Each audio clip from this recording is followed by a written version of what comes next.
ಅವೆಲ್ಲ ಯಾರು ರಾಜೀನಾಮೆ ಕೊಡೋದಿಲ್ಲ, ಏನಿಲ್ಲ, ಅವ್ರದ್ದೊಂದು ಒತ್ತಡ ಇದೆ. ಇನ್ನು ನಾವೇನು ಟಿಕೆಟ್ ಅನೌನ್ಸ್ ಆಗಿಲ್ಲ.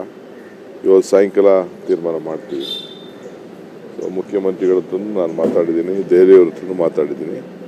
ನಾವು ಯಾವುದೂ ಅನೌನ್ಸ್ ಇಲ್ಲ. ಎಲ್ಲರೂ ಬಂದು ದಾರಿಗೆ ಬಂದಿದ್ದಾರೆ. ಎಲ್ಲರೂ ಒಗ್ಗಟ್ಟಿನಿಂದ ಇದ್ದಾರೆ. ಕಾಂಗ್ರೆಸ್ ಪಕ್ಷದ ಸೀಟನ್ನು, ಮೊದಲನೇ ಸೀಟು ಗೆಲ್ಲುವಂಥದ್ದು. ಆ ಸೀಟನ್ನು ಎಲ್ಲರೂ ಸೇರಿ ಒಟ್ಟಿಗೆ ಗೆಲ್ಲಿಸ್ತಾರೆ.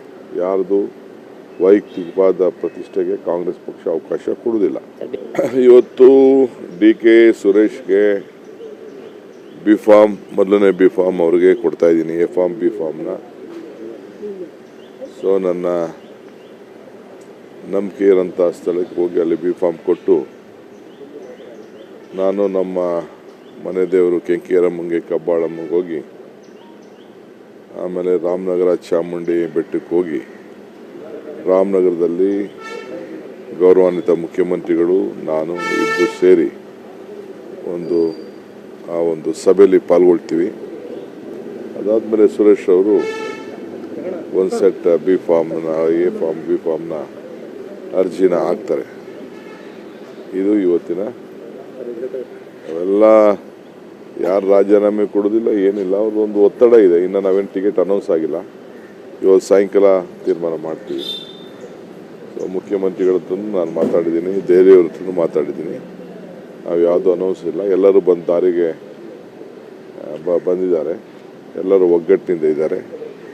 ಕಾಂಗ್ರೆಸ್ ಪಕ್ಷದ ಸೀಟನ್ನು, ಮೊದಲನೇ ಸೀಟು ಗೆಲ್ಲುವಂಥದ್ದು. ಆ ಸೀಟನ್ನು ಎಲ್ಲರೂ ಸೇರಿ ಒಟ್ಟಿಗೆ ಗೆಲ್ಲಿಸ್ತಾರೆ. ಯಾರ್ದು ವೈಯಕ್ತಿಕವಾದ ಪ್ರತಿಷ್ಠೆಗೆ ಕಾಂಗ್ರೆಸ್ ಪಕ್ಷ ಅವಕಾಶ ಕೊಡುವುದಿಲ್ಲ. ಇವತ್ತು DK ಸುರೇಶ್ಗೆ ಬಿಫಾರ್ಮ್, ಮೊದಲನೇ ಬಿಫಾರ್ಮ್ ಅವ್ರಿಗೆ ಕೊಡ್ತಾ ಇದ್ದೀನಿ, ಎಫಾರ್ಮ್ ಬಿಫಾರ್ಮ್ನ. ಸೊ ನನ್ನ ನಂಬಿಕೆ ಇರೋಂಥ ಸ್ಥಳಕ್ಕೆ ಹೋಗಿ ಅಲ್ಲಿ ಬಿಫಾರ್ಮ್ ಕೊಟ್ಟು ನಾನು ನಮ್ಮ ಮನೆ ದೇವರು ಕೆಂಕೇರಮ್ಮಂಗೆ ಕಬ್ಬಾಳಮ್ಮಗೆ ಹೋಗಿ, ಆಮೇಲೆ ರಾಮನಗರ ಚಾಮುಂಡಿ ಬೆಟ್ಟಕ್ಕೆ ಹೋಗಿ, ರಾಮನಗರದಲ್ಲಿ ಗೌರವಾನ್ವಿತ ಮುಖ್ಯಮಂತ್ರಿಗಳು ನಾನು ಇಬ್ಬರು ಸೇರಿ ಒಂದು ಸಭೆಯಲ್ಲಿ ಪಾಲ್ಗೊಳ್ತೀವಿ.